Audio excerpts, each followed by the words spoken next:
Le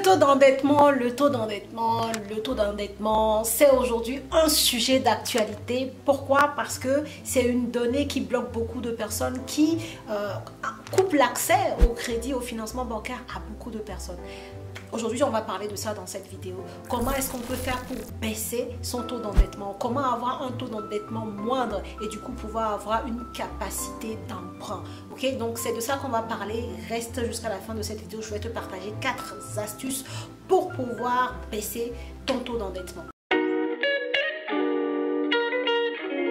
Bonjour à tous et bienvenue sur cette chaîne Destina Investissement Immobilier. Je suis Céline Medéou, épouse de Rideau. Je suis immopreneur, une personne qui fait du business avec l'immobilier, qui gagne véritablement de l'argent tous les mois. C'est ce que je t'apprends à faire également au travers de cette chaîne, complètement gratuit, et également au travers de mes formations et de mes accompagnements. Donc si le sujet t'intéresse, je t'invite tout de suite à t'abonner à la chaîne et surtout active ta cloche de notification pour ne pas rater mes futures publications. Je publie, je te le rappelle, 3 vidéos par semaine. 3 vidéos à haute valeur ajoutée par semaine et je suis sûre que tu ne veux pas rater ça. Donc je t'invite à t'abonner et à activer ta cloche de notification si ce n'est pas encore fait. Deuxième chose, regarde dans la barre de description de cette vidéo, tu trouveras des liens très intéressants, notamment le lien vers ton cadeau de bienvenue, 10 règles d'or, 10 commandements de l'investissement immobilier rentable à télécharger, à lire, à comprendre, parce que ça va clairement t'ouvrir les horizons, t'éclairer pour faire de meilleurs investissements immobiliers. Alors la team, comme je le disais en introduction, aujourd'hui on va parler du taux d'endettement. Le taux d'endettement, ce pourcentage entre, ce ratio entre tes dettes et puis tes revenus, c'est un pourcentage qui te permet de dire ok, là j'ai encore de la marge, je peux investir. Parce que le taux d'endettement en France, il faut comprendre que c'est limité. Surtout si tu es, on va dire, primo-accédant ou si tu es nouveau dans l'investissement immobilier, le taux d'endettement aujourd'hui maximum qu'un ménage peut avoir en France, c'est 35%. Donc en gros, tu ne dois pas dépenser 35% de tes revenus en dette. 35% de tes revenus en dette. Et par contre, ce qui est un peu handicapant, par exemple pour les personnes qui sont en location elles-mêmes et qui veulent investir dans l'immobilier par exemple, ces personnes-là, le loyer qui n'est pas une dette mais qui est considéré comme une charge fixe aussi importante qu'une dette est considérée dans ton calcul de l'endettement. Ce qui fait que beaucoup de personnes qui sont débutantes et qui sont en location mais veulent rester en location et investir dans du locatif, et ben ça ne matche pas la plupart du temps. D'accord? Donc ce que je me propose de faire dans cette vidéo, comme je le disais dans l'introduction, je vais te donner 4 astuces pour pouvoir baisser littéralement ton taux d'endettement. La première astuce, je crois que tu vas pouvoir la deviner, il faut augmenter tes revenus. Qu'est-ce que ça veut dire? Tu peux augmenter tes revenus via une augmentation de salaire si tu es salarié. Donc ne te dis pas oui, parce qu'il y a des personnes qui pensent que augmenter de 100 € par mois c'est rien. C'est beaucoup en fait. 100 € par mois, c'est encore ça qui va se rajouter à ta capacité d'emprunt.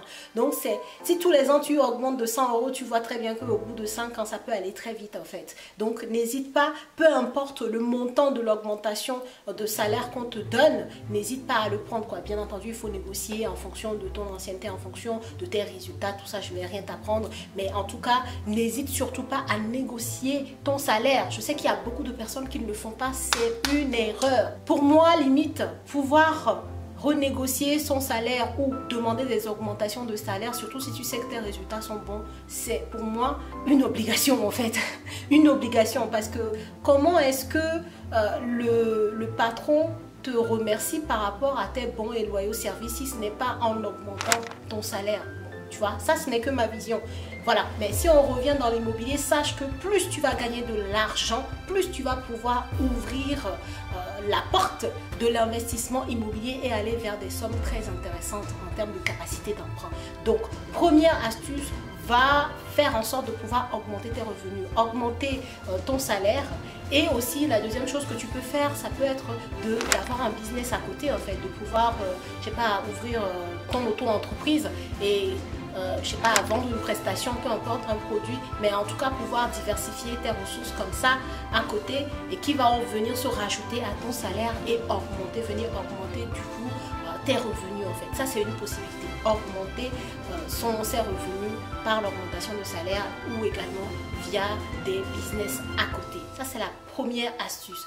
Deuxième chose que tu peux faire, ça va te concerner si tu as déjà du patrimoine immobilier, ça va être de d'augmenter tes loyers en fait. Donc tu as des biens que tu loues déjà à des locataires, et ben l'idée ça va être de pouvoir augmenter ces loyers là. Comment tu peux faire? Soit en suivant l'indice de référence des loyers, c'est un indice qui nous est donné tous les trimestres, et cet indice te permet en fait de pouvoir augmenter tes loyers annuellement. Voilà, donc tu vas pouvoir augmenter tes loyers annuellement. Si tu es propriétaire, tu connais forcément l'IRL, et tous les ans tu peux augmenter les revenus locatifs que tu as comme ça via l'IRL. La deuxième chose aussi qui va te permettre de pouvoir augmenter tes loyers, c'est par exemple, surtout si tu as acheté un bien qui était déjà habité, dès que le locataire sort, tu remets un peu un coup de rafraîchissement, tu rafraîchis un peu le bien, et à ce moment-là, peut-être si tu avais loué en nu, tu passes en meublé pour pouvoir augmenter les loyers. Tu vas trouver des solutions pour pouvoir augmenter le loyer de tes biens immobiliers. Qu'est-ce que ça va faire? Ça va te faire avoir des revenus locatifs un peu plus importants qu'avant, et donc venir te donner encore une capacité d'emprunt, tu vois. Parce que comme je te l'ai dit tout à l'heure, l'endettement, comment ça se calcule? C'est un ratio entre tes dettes et tes revenus, c'est-à-dire les revenus globaux, ton salaire, tes biens locatifs, tes revenus locatifs, tout en fait. Donc plus, du coup au dénominateur, plus en fait tu gagnes de l'argent par le salaire, par tes business, par l'immobilier, et moins tu auras de taux d'endettement, et donc plus tu auras une capacité d'emprunt intéressante, tu vois. Tu baisseras littéralement ton taux d'endettement si tu gagnes plus d'argent, que ce soit via ton salaire, l'immobilier, peu importe, tu vois. Bon, au risque de me répéter, j'espère que tu as compris cette deuxième astuce de pouvoir augmenter tes revenus locatifs si tu es déjà propriétaire de tes biens. Troisième astuce que je vais te conseiller aussi, c'est de pouvoir arbitrer ton patrimoine.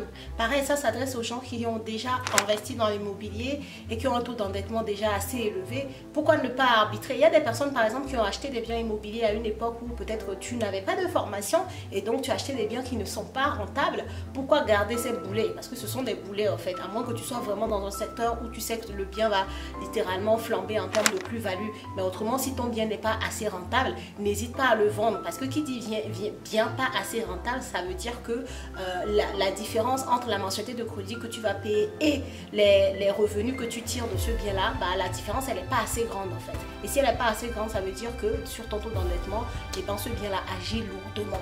Donc ce que tu peux faire, c'est arbitrer. Arbitrer, ça veut dire revendre. Donc tu peux revendre un ou deux biens pour justement pouvoir te désendetter et pouvoir maintenant avoir une capacité d'emprunt plus intéressante. Et maintenant que tu es formé par moi via cette chaîne ouverte, la formation que je te propose, tu vas pouvoir trouver des biens avec une meilleure rentabilité qui te permet de maîtriser ton taux d'endettement. Tu vois ce que je veux dire? Donc ça, c'est une astuce qui marche, mais vraiment toutes les astuces que je te donne de toute façon marchent du feu de Dieu pour pouvoir baisser ton endettement. Celle-ci, elle marche également, donc n'hésite pas à pouvoir l'employer. Et la quatrième astuce que je voulais partager avec toi pour pouvoir baisser ton taux d'endettement, c'est de demander des modulations de prêt. C'est-à-dire aujourd'hui tu as 1, 2, 3, 4 prêts, crédits immobiliers, que ce soit sur ta résidence principale, que ce soit sur ta résidence principale et des produits locatifs. Et ce que tu peux faire, c'est demander à la banque la modulation de prêt en fonction de ce qui était marqué dans ton offre de prêt. C'est un paragraphe dans les offres de prêt. Regarde si ce paragraphe existe dans ton offre de prêt.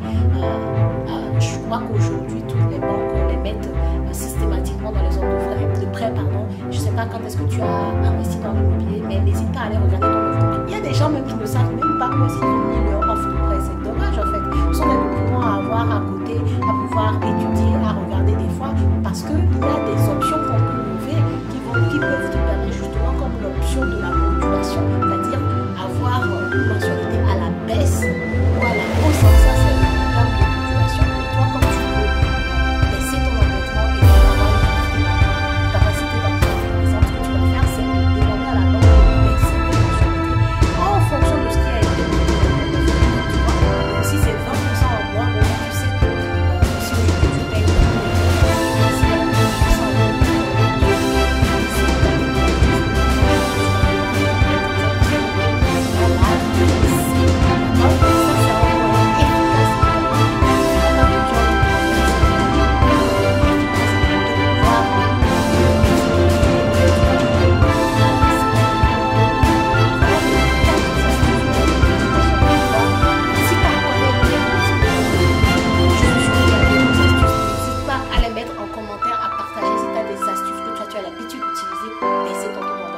c'est le moment de partager avec la communauté. Dis-moi ce que tu en penses de cette vidéo. Like, partage si la vidéo t'a plu, t'a été utile. Et moi, je te dis à la prochaine vidéo.